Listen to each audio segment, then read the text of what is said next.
Was there a push and a pull? For instance, I think that when people feel like they're ready to go, they're feeling a pull. The heart, the soul is being pulled to something. But ultimately, I think the best time to leave is when there's a push and a pull. Do you agree, disagree with that? And then how does that play into your story? Well, my story was I had to get kicked out of the building, basically. So I had less push or pull and more of I would have stayed forever. I would have been an employee for other people, doing well, but building somebody's empire for, I think, all my career. I rather liked my gig. I liked most of my gigs, actually. I just got to a certain point where I thought there was a better way to do it. I wasn't skilled enough to get them to listen or to manipulate that conversation. And so they thought their way was better than my way. And so, I remember vividly the biggest kick I got out was I was walking along the beach with one of my CEOs at the time, and I was running a Latin American division, and I thought that the future of investing and getting deals and getting investors was online. I thought it was newsletters. I thought it was emails. I didn't think it would be steak dinners in mahogany wooded ballrooms anymore. And so he disagreed.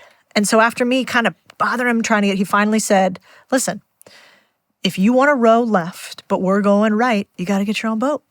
And you can't do it on mine. And it's totally fair. He was right. And so I eventually decided that. Like a few months later, I was like, all right, I'm going to go and do it by myself. But they had to basically tell me that, I couldn't do it my way. And so I think maybe there's a lot of people today in entrepreneurship that think you got to burn the bridges and you can sleep on the couch and, one way or no way, focus on the one thing. And I don't think that's actually true for most of us. I think there's nothing wrong with a little monkey bar from one thing to the next as we're figuring it out and making sure we don't fall down. And that's okay. And so you're right. There's probably some push, some pull, and at the right moment, you can go from one bar to the other. But I don't think that you should feel bad for holding on to your current thing for a minute. I agree. And then waiting a little bit before you grab the other one. Now, my only caveat is that, karma's a real you-know-what. And so make sure that you are the employee that you want to have in the future. Otherwise, you will get the employee that you were in the past. And so I am careful to make sure that I never underperformed. I just spent every other waking minute doing something else. Well, that's what I want to go into. So I heard you share that. So you've got this moment where he goes, look, if you're going to go left, I'm going right. Find your own boat. I love that, by the way. And now you're confronted. Now you've got a moment. You don't have to leave. Yeah. But it was probably the beginning of the end regardless of how long it took. Is that fair? Oh, yeah. And so in that moment, what was the transition like for you mentally and then actually professionally? Yeah. What did that actually look like, the unmooring of your boat, if you will? Anger. I mean, I think building because you're angry is an underrated hack. So you were really angry when he said not doing it your way. Yeah, I was like, you're wrong.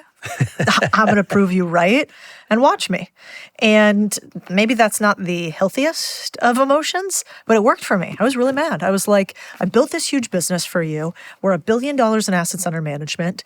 You're yet letting these yahoos do it in a way that I don't think is ethically or morally right. And we should do it this way instead. Why can't you see that? And so I was just mad. And also a little too immature to realize like that is the moment where the universe is telling you, go build your own thing. And he was doing me a huge favor, giant gift. But at the time I was just a little pissed. And so I think that's okay too.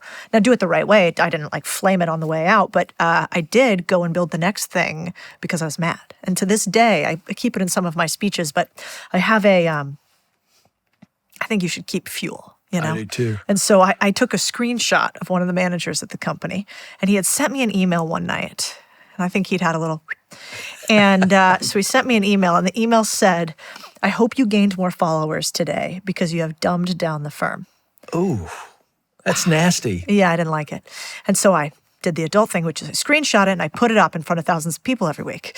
But I took his name off, like kind of. It's Dan, Right. Anyway, but the reason I keep that email is just as a reminder that like it's okay if people doubt you, and you can use that as fuel. You can become the victor, the victim. And so I was mad, but that led to me building the next thing. What was that timeline like from you actually leaving the firm? Because this is something you said a minute ago that I think is so wise, and I don't want people who are watching or listening to this to miss this.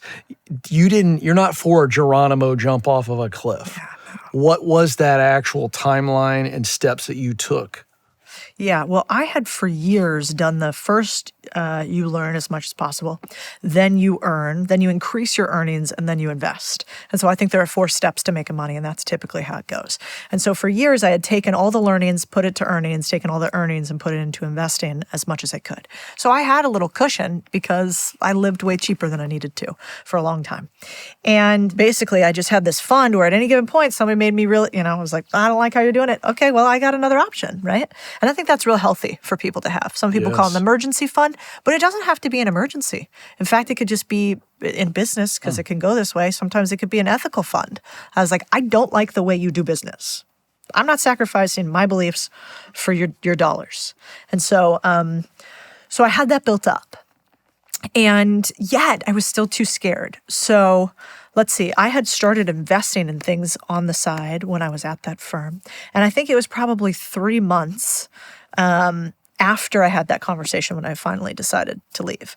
And I set up my number 2 to run the business for them. And so she's become very successful doing that. They keep rocking and rolling.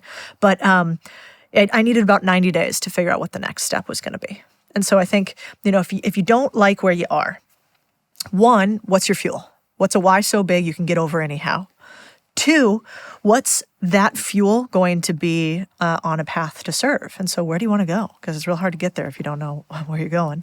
And then the third was, well, I got my fuel. I know where I'm going, but what do I think is going to be the easiest way to get there? What's my 90-day plan where every single day, even when I feel a little lost, I know I can take a step or 2? And so I like to kind of lay it out a bit before I make the full jump, because then at least I know the tide's up, the water's high, and maybe it's a little warm. What happened to you emotionally on the other side of anger after you actually jumped, but you jumped into something that was nice, you figured it out, you laid it out for us just now. I'm curious, the emotional difference, if you can remember what that was like to go from anger to, okay, I'm now standing on my own 2 feet. What were you feeling at that point? Well, if I'm super honest, I didn't bet on myself enough that second go-round to go do it all the way. Okay. So I think maybe like a lot of people do, you make some forward momentum, but you hold yourself back a little bit. So I went and I partnered with somebody else on the next fund. I didn't go and do it by myself. I still thought I needed somebody else to do it. I wasn't good enough by myself. I think you get in a cycle sometimes where you're like, man, if I'm the only one in charge, then what happens if it doesn't work out? That's me, right? So I actually went to another company at that time and I partnered. So I had way more skin in the game. I had a lot of money in that business and I partnered with a couple other people. But I think by that point, I was so unemployable. I think like a lot of times the best entrepreneurs are kind of not very good employees. Why do you think that is? Because you have to be a bit of a psychopath to do this game called entrepreneurship. It's scary. Yeah, not in like the total sense, but you have to be willing to tolerate a lot of pain and have really strong opinions about where you're going to go because you have to get a bunch of other people to buy into it, right? You can't really do it by yourself. And so at that point, again, I had a couple partners that just wanted to do it more traditionally. And I was really set on this idea of like the internet is the way for investing in the future. And I think, by the way, Dan, I'm right. But at that time, I didn't know that. And so it took me another almost kick before I finally had, as my father would say, the cojones to go out and do it by myself. And at that point, the first feeling was like crippling anxiety and uncertainty. It wasn't like sunshine and rainbows either. Yeah. I love that you say that. It reminds me, I interviewed Jim Collins years ago from Good to Great fame. Yeah, great And book. he said this, and I'm going to paraphrase, he said, we aren't risk averse. Yeah. Or ambiguity averse. Yeah.